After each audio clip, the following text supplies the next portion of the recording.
Shalom, Bapak, Ibu, Saudara-saudara sekalian. Sebelum kita membaca firman Tuhan, mari kita berdoa. Allah Bapa kami yang ada dalam kerajaan surga, kami datang tunduk di hadapan-Mu ya Tuhan, datang mengucap syukur dan berterima kasih atas kesempatan yang Engkau telah anugerahkan kepada kami hari ini.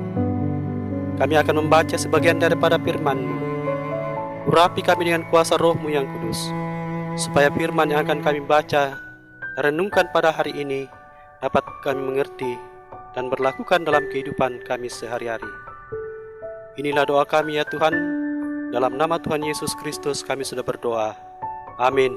Pembacaan kita hari ini terambil dari kitab Yesaya pasal 44 ayat 1 sampai dengan ayatnya yang ke-8. Lembaga Alkitab Indonesia memberikan satu judul, Tuhan satu-satunya Allah. Tetapi sekarang dengarlah hai Yakub, hambaku, dan hai Israel yang telah kupilih. Beginilah firman Tuhan yang menjadikan engkau, yang membentuk engkau sejak dari kandungan, dan yang menolong engkau. Janganlah takut, hai hambaku Yakub, dan hai Yesurun yang telah kupilih. Sebab aku akan mencurahkan air ke atas tanah yang haus, dan hujan yang lebat ke atas tempat yang kering.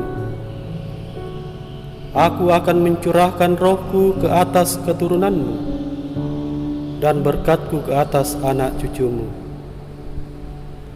Mereka akan tumbuh seperti rumput di tengah-tengah air, seperti pohon-pohon ganda rusa di tepi sungai. Yang satu akan berkata, aku kepunyaan Tuhan. Yang lain akan menyebut dirinya dengan nama Yakub. Dan yang ketiga akan menuliskan pada tangannya, kepunyaan Tuhan, dan akan menggelari dirinya dengan nama Israel. Beginilah firman Tuhan, Raja penebus Israel, Tuhan semesta alam. Akulah yang terdahulu dan akulah yang terkemudian. Tidak ada Allah lain daripadaku. Siapakah seperti aku? Biarlah ia menyerukannya, biarlah ia memberitahukannya dan membentangkannya kepadaku. Siapakah yang mengabarkan dari dahulu kala hal-hal yang akan datang? Apakah yang akan tiba? Biarlah mereka memberitahukannya kepada kami.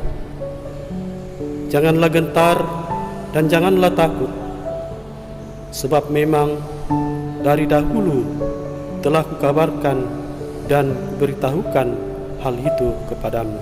Kamulah saksi-saksiku. Adakah Allah lain daripadaku? Tidak ada gunung batu yang lain. Tidak ada ku kenal. Amin firman Tuhan. Tema renungan kita hari ini bersaksi tentang karya Tuhan yang agung. Saudara-saudara yang kasih dalam Tuhan, hubungan Tuhan dengan umatnya sering digambarkan seperti hubungan orang tua dengan anak. Bagaimanapun orang tua marah kepada anaknya, selalu ada pengampunan, sebab semua yang dilakukan itu tentu demi kebaikan anaknya. Demikianlah ketika Tuhan menghukum umatnya, sudah pasti ada tujuan Tuhan yang mulia di balik semua itu. Tercatat dalam perikop saat ini, bagaimana Tuhan menyampaikan rencananya yang agung bagi umatnya yang sedang menjalani hukuman dalam masa pembuangan. Tuhan memberikan gambaran mengenai umat Israel yang tidak lagi